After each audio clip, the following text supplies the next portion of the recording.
In speaking to teachers and reading professional materials on the guided reading approach, you come to appreciate the sophisticated expertise that teachers bring to each guided reading lesson. Guided reading is a practice that requires in-depth knowledge of what children already know, the skills and ways of thinking that each child's in the process of developing, where each child is headed in terms of their developmental trajectory, and each child's personal relationship with reading. That knowledge is derived from formal assessments like running records, but it's also derived from everyday informal observations in the lead up to each guided reading lesson, and on the hop, so to speak, during the guided reading lesson itself. What makes a teacher's job so complex is the fact that that information will differ from child to child, and it will even differ for the same child between one day and the next as they develop and learn, and depending on the text that they're reading. Guided reading is a small group approach that gives teachers a robust framework or model that they can follow, that also allows sufficient flexibility that they can meet the needs and potentials of every child that they teach. And there's a great deal of flexibility involved in guided reading. Teachers actually move back and forth between all of the approaches encompassed within the gradual release of responsibility throughout a guided reading lesson. Before reading, teachers will introduce the text to a small group of children with like needs. They'll unpack key vocabulary the children will need to know to be successful when reading independently. They'll adopt the tense that the text is written in, and use the vocabulary that the children will encounter in the text as they introduce the text, whether it's via a picture walk or otherwise. They'll also model the ideal form, to borrow a Vygotskian term, or the way of thinking that they want the children to practice using when they're reading the text, the learning intention of the lesson, whether it's a decoding practice, a way of comprehending the literal or inferential information conveyed in the text, or a way of analysing or critiquing the text, the skill or way of thinking that the children in this group are in the process of developing.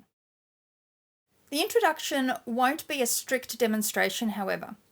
The teachers will shift back and forth between a modelled and shared reading approach throughout the introduction to the text. They'll use the shared reading approach as they encourage the children to discuss the text, encourage them to activate their prior knowledge, make connections, to make predictions, or the like. During reading, each child will have their own copy of the text. Here, the teacher will use their personal knowledge of each child's personal relationship with reading to determine whether they have a positive enough relationship with reading to remain on task and read independently when the teacher is helping another child in the group one-on-one. Some children haven't yet established a positive relationship with reading, and so some teachers may adopt a round-robin approach to help them to stay on task and help them to feel some success so they start to develop a positive relationship with reading. This won't be appropriate for all children, however. Some children will feel held back and will comprehend the text better if they're free to read at their own pace. Some children will feel lost and won't be able to keep up. They'll spend the time feeling anxious, worried about when it's their turn to read, worried they won't know where they're up to. Others will spend the whole time worrying because they feel anxious reading aloud to their peers. We want children to have a positive relationship with reading, and so it's important to know the approach that's best for each child. For the majority of children, if the text is at their instructional level, it will be most appropriate to move from child to child as they read from their own text at their own pace. While listening to each child read, not only will the teacher be offering support and guidance, but guided reading is also about being guided by the child. Depending on their reading behaviours, a teacher might offer suggestions, offer tips on how to decode unfamiliar words. They may shift into a modelled approach and read a text aloud with fluency, then ask the child to repeat after them. If they're focusing on comprehension, they may shift into a shared reading approach and discuss the meaning of the text, with the teacher taking on more of a lead role, as they would during whole group shared reading.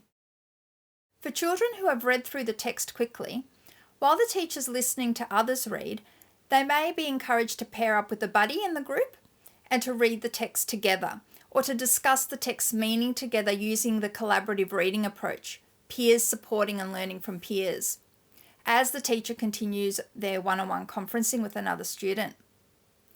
If they're reading on their own and they get stuck, they may also be encouraged to seek help from a peer in the group while the teacher is helping another child one-on-one. And then during the after reading phase, the teacher will once again shift back into a shared reading approach, guiding the discussion back to the original learning intention, asking children to share problem-solving techniques they employed, and discussing personal reflections on the experience as a whole. That is, what did we learn from this text? How did we feel reading this text? Why would we choose to read a text like this? Would we recommend it to others? Why? Why not? So children come to appreciate the purpose of reading different kinds of texts and develop a personal relationship with reading that moves beyond we do this because it's what we do at school. So you can see guided reading is a delicate balance between following a clear framework and being ready to shift between all of the teaching approaches encompassed within the gradual release of responsibility model as teachers respond to the children's behaviours, needs and potentials throughout the guided reading lesson itself.